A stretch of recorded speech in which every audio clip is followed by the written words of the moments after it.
sekali lagi kepada warganet Malaysia ini yang mengatakan bahwa yang benar harus kami akui, silakan Anda cari sendiri. Pertama, kalau Anda bisa ketemu di YouTube lagu La Rosalie itu sendiri dalam bahasa Prancis, kemudian Mamulamun, kemudian Terang Bulan. Kemudian Anda bandingkan dengan lagu kebangsaan negara Anda. Mana yang mirip 100% dengan lagu kebangsaan Anda. Jangan kasih kendor! Halo, apa kabar semuanya teman-teman? Semoga kita semua dalam keadaan sehat walafiat. Amin ya robbal alamin. Selamat datang di kanal ini, kanal Bersatu Kita Teguh. Kanal yang berbicara pernak-pernik tentang negara dan warganet Malaysia. Semoga informasi tersebut berguna untuk warganet Indonesia. Saya akan membacakan beberapa komentar yang dituliskan oleh warganet Indonesia dan juga warganet Malaysia di kanal ini. Dari Mas Santos Priambodo, beliau menuliskan, "Bersatu kita teguh, bercerai kawin lagi." Al-Arkam sangat terkenal di awal tahun 1980-an saat saya masih SD, dan saya ingat betul kata-kata almarhum kakek saya yang sering menasihati saya supaya menghindari ajaran Islam yang menyalahkan yang lain dan mengkafirkan orang lain. Nasihat itu saya ingat betul sampai sekarang. Betul, Mas Santos Priambodo, saya ingat nasihat yang diucapkan oleh salah satu guru ngaji saya waktu di desa dulu. Beliau mengatakan begini, dan menurut saya ini sangat menarik ya, apa yang dikatakan oleh guru ngaji saya itu. Untuk mendapatkan jumlah 10, tidak harus 5 tambah 5. Bisa 1 tambah 9, 2 tambah 8, 3 tambah 7, 4 tambah 6, 5 tambah 5. Apa yang disampaikan oleh guru ngaji saya ketika saya kecil dulu itu menjadi sangat relevan, sangat berkaitan dengan kehidupan kita sekarang. Di mana seringkali kita melihat bahwa apa yang tidak dilakukan orang dan kita biasa lakukan, dan itu kita anggap sebagai sesuatu yang salah. Yahya Izz, di Indonesia, pengajian dilakukan waktu selepas sholat. Warga Malaydes, pengajian dilakukan waktu tidak dapat menjawab perdebatan sesuai konteks. Ini adalah sebuah komentar di mana pola-pola dari warga negara sebelah itu memang sudah terpetakan dengan sangat baik ya oleh warganet Indonesia. Bahwa ketika mereka sudah terpojok dengan fakta-fakta yang kita kemukakan, maka keluarlah itu. Kalau nggak cacian, hinaan, kemudian ya mengatakan IQ 78, gorila, semua isi kebun binatang lah dikeluarkan ya. Atau berceramah, mengatakan bahwa ini tidak boleh sesuai tidak agama Islam. Nah, itu adalah sebagai suatu pembenaran saja, sebagai suatu, kalau disebut oleh Bang Win, itu adalah ayat penyedap hati. Itu adalah mekanisme pertahanan diri mereka. Jadi mereka merasa bahwa dengan membawa-bawa agama itu mereka merasa jadi lebih baik. Apakah mereka mempraktekkannya dalam tindakan, dalam ucapan? Itu beda cerita. Itu hanya untuk memberi ceramah ke orang lain, bukan untuk dirinya sendiri. Jadi saya ingat dulu waktu saya belajar suatu olahraga, pelatih saya itu mengatakan begini, "Do what I say, not do what I do." Jadi yang dimaksud adalah, kerjakan apa yang saya katakan. Jangan kerjakan apa yang saya kerjakan.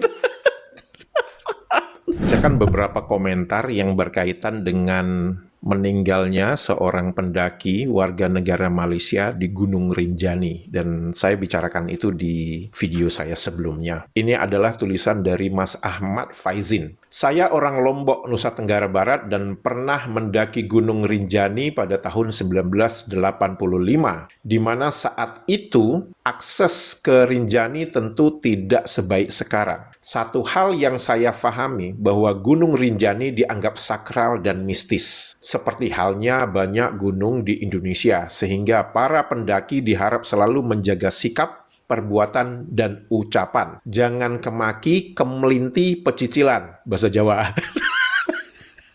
Kita kan selalu berpikir bahwa kita hanya akan berlaku itu baik-baik kalau kita pergi ke Mekah, kan gitu kan. Orang kan selalu mengatakan, wah kalau ke Mekah itu, kalau kamu misalkan berbohong atau berbuat jahat, maka itu langsung dibayar di sana juga. Kamu menjadi susah, katanya kita tidak boleh takabur, kita tidak boleh sombong. Misalkan begitu kita meninggalkan tempat penginapan, dalam perjalanan mau pergi ke masjid itu kita terdetik dalam hati kita, aku nggak mungkin tersesat lah untuk pulang kembali ke penginapan. Nah, itu biasanya begitu pulangnya itu tersesat gitu kan ya. Banyak orang mempunyai anggapan bahwa itu hanya berlaku di Masjidil Haram, di Mekah. Padahal tidak, itu juga berlaku di manapun di bumi yang diciptakan oleh Sang Pencipta ini, termasuk di gunung apalagi. Kalau teman-teman melihat ya banyak cerita-cerita pendaki gunung yang tersesat, yang kayak diputar-putar aja gitu, jadi kayak pandangannya tertutup gitu ya. Jadi memang yang disebutkan oleh Mas Ahmad Faizin ini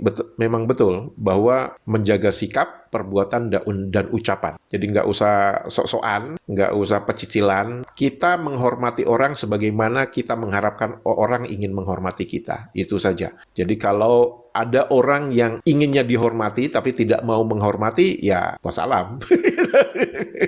Nah, ini dari Mas Cah Jipang. Turut berduka cita atas meninggalnya pendaki dari Malaysia, terakhir ke Rinjani tahun 2012 dan Muncak Semeru upacara 17 Agustus 2017. Wow. Karena kondisi badan, sekarang pensiun mendaki gunung tinggi Pak Pri. Kadang pendaki anyaran, maksudnya pendaki baru, masih menggebu-gebu, atau oknum pendaki yang merasa sudah menguasai bermacam-macam medan gunung akhirnya menyepelekan arahan ketua regu rombongan, akhirnya sering fatal seperti ini. Mendaki gunung seharusnya jadi ajang muhasabah, mensyukuri ciptaan Tuhan dan menyadari betapa kita manusia sangat kecil dibandingkan alam yang kita tempati dan kunjungi. Tidak boleh sombong. Sehat selalu Pak Pri, bahagia selalu saudara sebangsa. Siapa kita? Indonesia. Betul Mas Cah Jipang, bahwa banyak orang terjebak dengan melihat bahwa ibadah itu hanya sekedar kita pergi ke rumah ibadah. Itu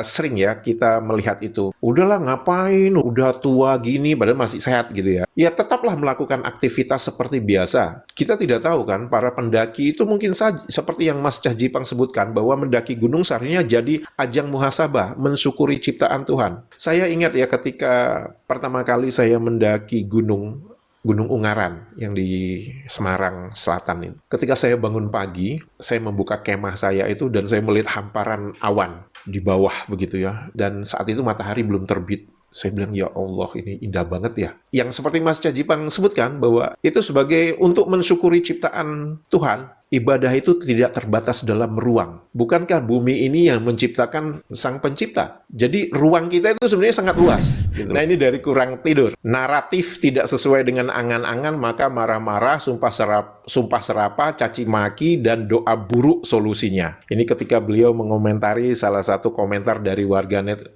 Malaysia yang ngamuk-ngamuk, mencaci maki, menghina, memberikan doa buruk ketika sudah tidak mempunyai fakta atau argumentasi yang bisa dia sampaikan. Akhirnya ya tantrum gitu ya. Kemudian dituliskan, turut berduka atas meninggalnya pendaki asal Malaysia. Kalau teman-teman perhatikan, saya mengambil 3 contoh komentar dari warganet Indonesia yang tetap menunjukkan simpati kepada pendaki Malaysia yang meninggal dunia di Gunung Rinjani tersebut dengan mengucapkan turut berduka cita. Teman-teman bisa melihat semua. Nah, sekarang mari kita lihat komentar salah satu warganet Malaysia mengenai meninggalnya pendaki asal Malaysia ini. Kalimat awal biasanya dikomentari kalau nggak hinaan, cacian, nyinyiran. Begitu kan ya. Nah, ini diawali dengan nyinyiran. Berarti masih tidak bersatu dong. Harus punya kanal khusus baru bisa bersatu. Jadi dia nyinyir, mengapa saya membuat 2 kanal. Di mana kanal yang pertama berbicara tentang perbandingan kosakata, dan kanal kedua berbicara pernak-pernik tentang negara dan warganet Malaysia yang ajaib kayak ini nih, yang nyinyir kayak gini. Mari kita baca apa yang dituliskan. Pendaki itu umurnya udah hampir 60 tahun. Waduh, gaya bahasamu kayak orang Indonesia ya. Lebih tepatnya pendaki itu berumur 57 tahun. Dilihat bentuk badannya tidak cukup fitness. Anda tidak tahu latar belakang pendaki Malaysia ini apa. Dia sudah mendaki banyak gunung yang ada di Malaysia, termasuk Gunung Tahan, Gunung Kinabalu. Jadi kalau Anda mengatakan melihat bentuk badannya tidak cukup fitness, Anda terlalu dangkal menilai orang, ya. Tapi masih saja pakai kosakata pengen. Daki sono, oh sono. Daki sini. Anda bisa nggak menuliskan itu dalam bentuk kalimat yang lebih teratur? Daki itu bisa aja kamu berdaki, atau yang kamu maksud mendaki. Anda tuliskan daki sono, daki sini. Maksud Anda mendaki sana, mendaki sini kan ya? Udah pakai bahasa Indonesia nih, sono gitu. Ya salah dia sendiri. Wah. Oh ya, salah dia sendiri cari perkara, terus merepotkan orang-orang lain aja, memalukan orang Malaysia saja. Inilah cara berpikir warganet Malaysia yang melihat warganya sendiri itu meninggal di tempat orang, itu malah ngata-ngatain. Jadi bayangkan aja, kalau sesama warganya aja dia ngata-ngatain seperti ini, ya apalagi kepada warga negara Indonesia. Logis kan? Kalau saya membuat hipotesa seperti itu, dia bukan mencari perkara, dia melakukan apa yang dia suka. Kalau ternyata saat dia mendaki itu dia tidak melakukan apa yang dikatakan oleh ketua rombongan, ya itu kita katakan ya itu sudah jalan dia. Tapi dia mendaki Gunung Rinjani, itu dia bukan mencari perkara. Dia melakukan sesuatu yang dia senangi. Seperti Anda, mungkin Anda menyukai memaki-maki orang Indonesia. Ya, itu pilihan Anda. Sedangkan pendaki Malaysia ini, dia bukan mencari perkara. Dia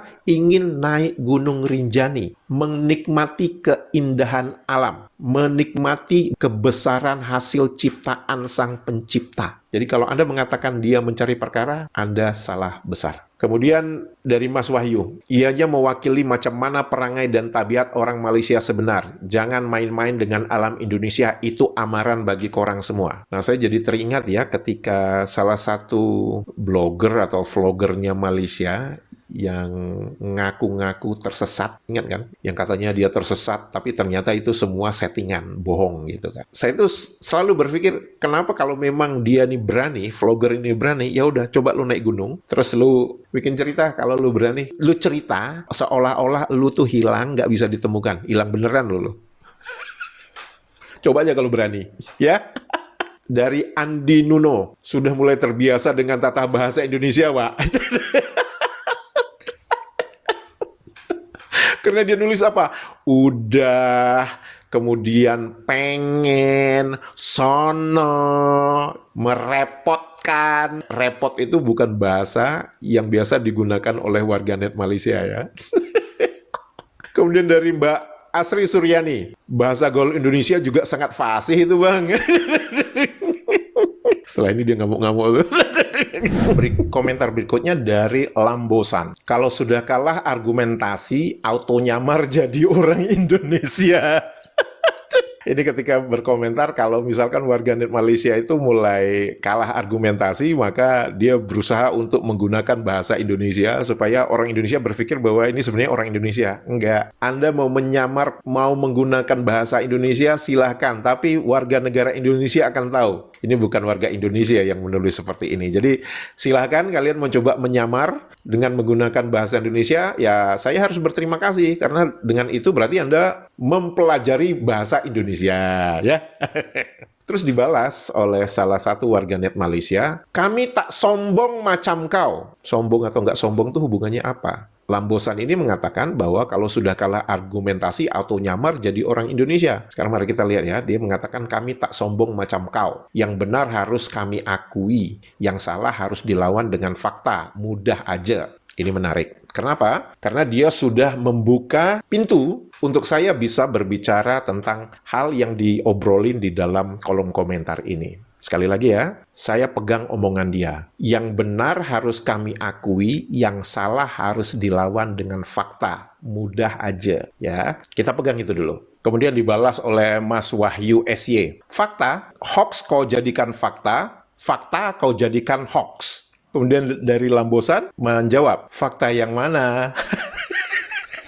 Warganet Malaysia ini membalas, fakta Konoha apa yang kau mau tahu? Ayo berani tanya tak tuh. Ayo bro, jangan takut, aku bocah aja nih. Iya, udah mulai menggunakan kosakata bocah gitu ya. Terus sudah mulai menggunakan kosakata Konoha gitu ya. Oke, itu bukan sombong ya? Enggak ya? Oh enggak, baik. Kalau bawang itu kulit pertamanya itu udah mulai kita kupas gitu ya. Dan karena warganet Malaysia ini merasa di atas angin, nantang-nantangin. Ayo dong, hilang kau ya. Wah, nantang nih. Lambosan ini menuliskan, siapa pencipta lagu kebangsaan Malaysia negaraku? Ayo jawab. Dijawablah oleh warganet Malaysia ini. Melodi asal diadaptasi dari ciptaan Pierre Jean de Beranger. Saya nggak tahu cara mengucapkan yang benar seperti apa dalam bahasa Prancis. Kenapa? Ada masalahnya. Wah, lagu asalnya La Rosalie. Kau mau klaim juga kah ini orang? Ini menarik ya. Kita coba baca ya satu-satu. Warganet Malaysia ini merasa di atas angin mengatakan, dia rakyat Indonesia kah? Mau klaim ya? Oke. Warganet Malaysia ini berpikir bahwa warganet Indonesia itu tidak tahu apa-apa. Karena itu dia mengatakan bahwa oh itu dari orang Prancis, lagu asalnya La Rosalie, begitu kan ya. Secara implisit dia juga ingin menghina Indonesia dengan mengatakan apakah kita ingin mengklaim si Pierre Jean de Beranger ini sebagai orang Indonesia juga. Coba perhatikan. Kau mau klaim juga kah? Jadi yang sombong itu sebenarnya siapa? Kamu menuliskan ini bukan bermaksud untuk menghina. Atau apa maksud kamu? Kamu ingin merendahkan Indonesia kan? Itu kan maksud kamu kan? Berarti kan kamu ingin menyombongkan dirimu, itu aja.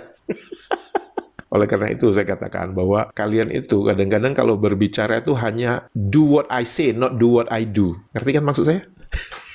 Warganet Indonesia menuliskan yang menciptakan lagu kebangsaan Malaysia itu adalah Saiful Bahri. Kocak. Baca sejarah betul-betul, Dek. Kalau teman-teman perhatikan ya, polanya itu selalu seperti itu. Mereka tuh sebenarnya tahu faktanya apa, tapi mereka berusaha menyembunyikan fakta itu dulu. Jadi mereka tidak ingin menunjukkan bahwa yang menciptakan lagu itu adalah orang Indonesia. Jadi yang selalu diambil adalah pokoknya asal bukan dari Indonesia. Itu polanya. Kenapa saya mengatakan dia mengetahui fakta bahwa lagu kebangsaan mereka itu diciptakan oleh orang Indonesia? Mari kita baca komentar dia berikutnya. Apa-apapun beliau sudah berbakti kepada kami. Artinya apa? Dia mengakui kan bahwa Saiful Bahri lah yang menciptakan lagu kebangsaan itu. Dan antara tokoh penting dalam sejarah musik dan kebudayaan Malaysia dan Indonesia. Beliau perlu dihormati. Kalau memang beliau perlu dihormati, mengapa Anda tidak menjawab pertanyaan ketika Lambosan mengatakan siapa pencipta lagu kebangsaan Malaysia negaraku? Mengapa Anda harus muter-muter dulu mengatakan melodi asal diadaptasi dari pencipta lagu Perancis? Mengapa Anda tidak langsung menjawab, oh ya, itu dari Saiful Bahri? Apakah Anda berpikir bahwa orang Indonesia itu bodoh?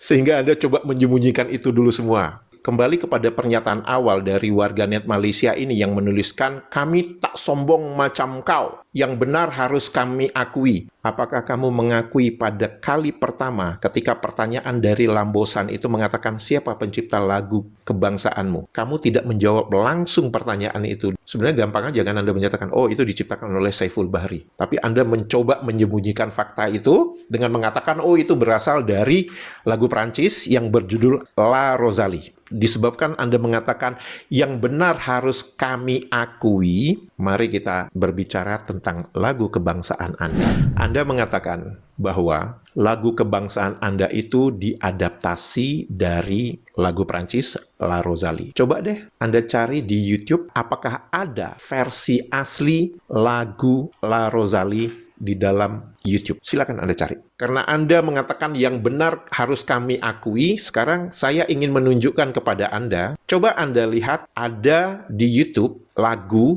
yang berjudul Mamulamun. Kalau Anda dengarkan lagu itu dengan seksama dan dengan hati terbuka tentunya, Anda akan mengatakan bahwa lagu Mamulamun ini 70% sama dengan lagu kebangsaan Anda. Mengapa saya katakan begitu? Karena di lagu Mamulamun itu adalah lagu dalam bentuk yang lengkap. Jadi ada bagian pembuka, ada bagian chorus. Oleh karena itu saya katakan bahwa kalau kita bandingkan dengan lagu kebangsaanmu, maka saya katakan itu 70% mirip. Disebabkan Anda mengatakan bahwa yang benar harus kami akui, berarti saya beranggapan Anda terbuka kepada fakta. Jika memang demikian, coba Anda cari di YouTube lagu yang berjudul Terang Bulan. Lagu ini sangat terkenal di Indonesia. Ibu saya, itu waktu saya kecil, itu meninabobokan saya, atau kalau dalam bahasa Anda itu mendodoikan saya, atau meninabobokan saya, itu dengan menyanyikan lagu Terang Bulan ketika saya kecil. Jadi lagu ini memang sangat terkenal di Indonesia. Anda coba dengarkan lagu itu, dan coba Anda membuat perbandingan. Dan saya yakin Anda setuju, apakah secara terbuka Anda setuju atau secara tertutup Anda setuju, itu urusan Anda, bukan urusan saya. Tapi saya yakin Anda setuju, lagu Terang Bulan dengan lagu negara kebangsaan Anda itu sama 100%. Kemudian, saya membaca informasi di kanal YouTube ini, Novira Studio, itu tertulis sebagai berikut. Lagu Terang Bulan terkenal di Indonesia dan Belanda sejak akhir tahun 1930-an. Lirik Terang Bulan diciptakan oleh Saiful Bahri. Anda tentu tahu dong siapa Saiful Bahri, orang yang menulis lirik lagu kebangsaan Anda. Betul? Dan dinyanyikan pertama kali di tahun 1938.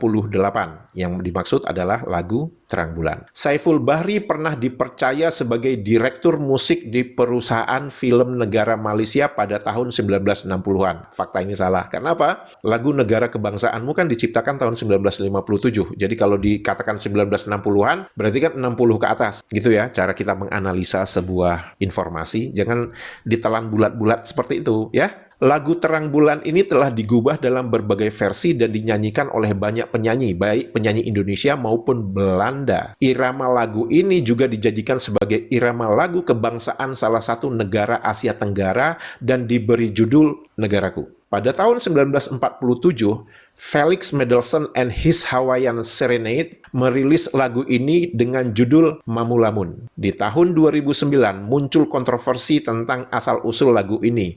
Beberapa sumber menyebutkan bahwa lagu ini aslinya merupakan karya komposer Prancis, nama yang Anda tuliskan itu, dengan judul La Rosalie. Namun hingga saat ini belum diketahui apakah lagu La Rosalie itu benar-benar ada atau tidak. Kembali lagi, di awal ketika saya katakan bahwa saya belum menemukan versi asli lagu La Rosalie di YouTube. Kalau Mamulamun saya sudah ketemu, Terang Bulan saya sudah ketemu. Dan sebagai rakyat Malaysia tentu Anda mengetahui bahwa pada tahun berapa ya? Pada tahun 2009 kalau nggak salah ya. Itu salah satu komposer musik. Saya nggak tahu apakah dia warga negara Malaysia atau warga negara Singapura. Namanya Ramli MS kalau tidak salah. Bukan Ramli Sarip ya, Ramli MS. Dia komposer musik. Saat itu dia menyarankan agar lagu kebangsaan Malaysia itu disusun ulang atau rearrange. Alasan beliau sangat sederhana saja, bahwa ketika kita mendengar lagu kebangsaan negaraku di suatu negara atau di suatu festival jazz atau festival musik di luar negeri, kalian tidak bisa berasumsi bahwa itu adalah lagu kebangsaan kalian. Karena bisa aja yang dimainkan itu adalah Terang Bulan,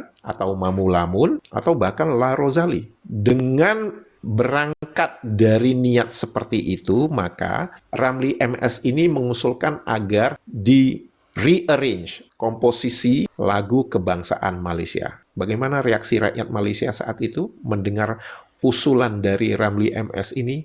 Ngamuk-ngamuk. Bahkan ada yang mengatakan Ramli MS ini menghina lagu kebangsaan kalian. Padahal kalau saya melihat dari perspektif yang berbeda, Ramli MS ini justru ingin memartabatkan lagu kebangsaan kalian. Inilah akibatnya kalau cara berpikir kalian itu sempit, tidak terbuka. Sekali lagi kepada warganet Malaysia ini yang mengatakan bahwa yang benar harus kami akui, silakan Anda cari sendiri. Pertama, kalau Anda bisa ketemu di YouTube lagu La Rosalie itu sendiri dalam bahasa Prancis, kemudian Mamulamun, kemudian Terang Bulan. Kemudian Anda bandingkan dengan lagu kebangsaan negara Anda. Mana yang mirip 100% dengan lagu kebangsaan. Jika video ini informatif dan bermanfaat untuk teman-teman semua, jangan lupa jempolnya dan komentarnya. Untuk itu saya mengucapkan terima kasih. Sehat walafiat selalu. Siapa kita? Indonesia!